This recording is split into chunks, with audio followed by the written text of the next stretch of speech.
Dave Smith here, Weis Fire and Safety. I'd like to take just a minute and talk about one of our own. Dennis Johnson, our inside sales manager, has decided effective September 1st that he's going to enter retirement. Dennis has over 40 years in the sales and service business assisting customers across Kansas. Please take a few minutes and watch the following video and hear from Dennis himself and some of the customers from across the state that have dealt with Dennis over the years. Thank you and enjoy.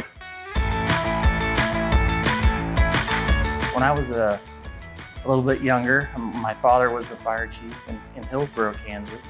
I would always try to ride up to Weis Fire and Safety with him because I loved seeing the equipment and what new trucks were there. And Dennis always stuck out because he was always very friendly. And yeah, there's some kid roaming around the showroom floor, but was never irritated that there was a kid wandering around his store picking up, touching things. So that's how I initially got to know Dennis.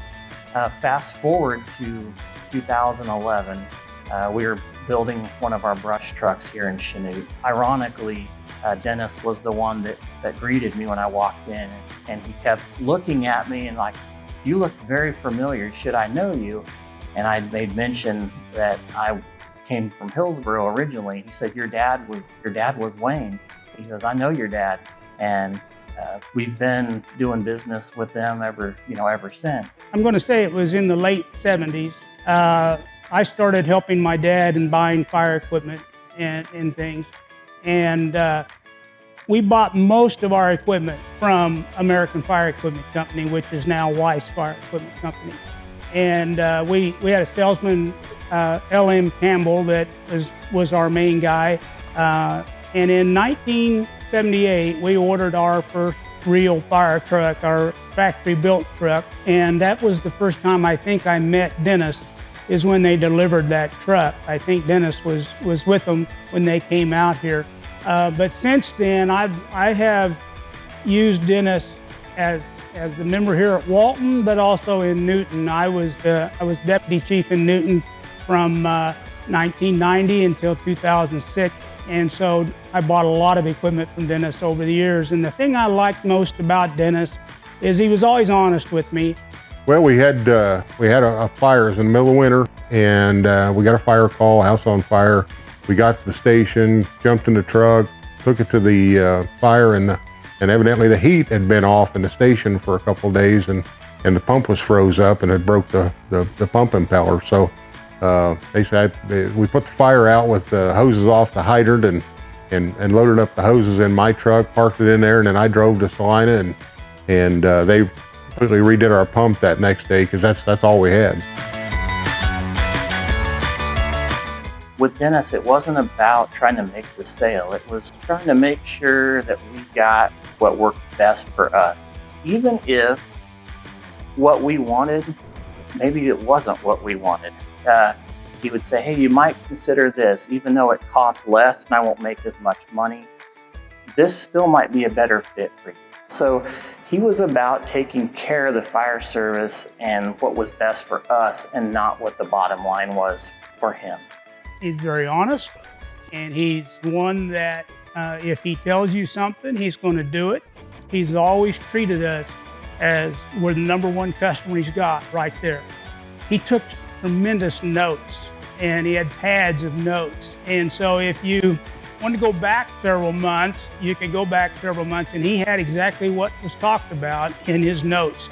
Probably the biggest thing that I appreciated, always honest, and I appreciated it as a fire chief, to know that he was doing his best for us and trying to get us what we needed. We had a donor that was wanting to do something for the fire department. They actually stopped by Weis and said, "Hey, we know that these guys are needing nozzles, but we would like to surprise them. What can you do to help us?" So Dennis, he called us one day and said, "Hey, I've got this deal on nozzles, but I can't remember if it's what you're looking for," and didn't know if the price was right. And I'm like, "Yeah, we're looking for DSQ-40 TFT nozzles." "Okay, well, I don't think that's it. Thanks." So lo and behold, yeah, he let the donor know, and that donor purchased us 4 nozzles for our trucks. And surprise us by delivering them. He took the time to go that extra mile. You know, when you're looking for parts or you're looking for a piece of equipment, maybe something that's not quite ordinary, Dennis could find it for you, or he'd go find it and he'd help you. He would put you in the right direction, and I always appreciated that. We couldn't always buy the stuff we wanted to because money ran out at the end of the year, you know, and there were times when Dennis would work deals with us to get the equipment we needed in December and make sure we could still buy that, and nobody else had bought it by January 20th when we could get the payment made. My mom and my dad spoke very highly of you. My mom still asks if I talk to you often on the phone. We wished you very well in your retirement, and hope you have many years of happiness and healthiness. Well, his legacy is one of service and one of honesty. You know, he delivers. You know, you call him and he'll take care of you, and that's a legacy to have.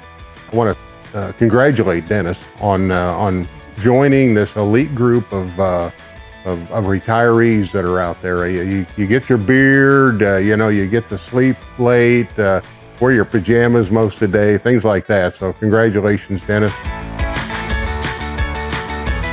I had been working for a company in Salina called Gibson's. It's now since changed names, and in the course of working in different departments, I met a gentleman by the name of Don Boyd. And Don and I connected because at one time I was working in the warehouse and he was the warehouse manager. Life took me in another direction. I thought maybe I'd work my career with him, but I connected back into Salina after I moved to Nebraska and Oklahoma. And I was working a job and just felt like it wasn't where I wanted to be. And when I got home that night, I'd received a call, and it was from Don Boyd. And Don had mentioned that they were looking for some help, and he was managing the warehouse at American Fire Equipment. I came in for an interview, met Gary, and we both agreed it would probably be a good place for me to start. Tom Gerard, fire chief for many years. When I think around the state, I could probably touch all corners. Mike McDermott from Atchison Fire Department, Bill Scott from Pittsburgh Fire Department, Ott Walters from Ford County, Dean Jensen from Goodland, Dean Davis from Harvey County. He was also on Newton Fire Department, Pat Collins from Riley County, just to name a few. How I knew that I was meant to be a salesman, I was dealing with a company that was putting in a wash system at Fort Riley for their tanks. I was not in a position yet where I had been able to make my own decisions on how to quote products. And this particular opportunity arose, and I handled it myself. And at the end of the day, I got the order, and it was a very nice order, and I did it on my own. And I felt like then I was on my way. Knowing that I'm in a very respectful position where you're dealing with people that risk their lives every day to help others, and there's a lot of mutual respect we have for each other. I may not be that firefighter or that first responder, but there aren't many people that are fire equipment salesmen either, and I've really enjoyed it. I would say Sandy Hill, L.M. Campbell, Jack Turner, many chiefs, many employees, just too numerous to mention, and just thankful for all their support. To the person that takes over my position, the customer's always right, and treat people the way you would want to be treated. Yeah, I'd like to thank Gary Weis and family for providing for me an opportunity to provide for my family. I also want to thank my wife and children for their support over the many years, and I wouldn't have been able to do it without them, and thank them for allowing me to be late or work a night or a weekend or come down and be with me and support me throughout my time in this career. Thank you. If you have an opportunity, you'd like to give Dennis a call, please do so. I'm sure he'd like to hear from each and every one of you.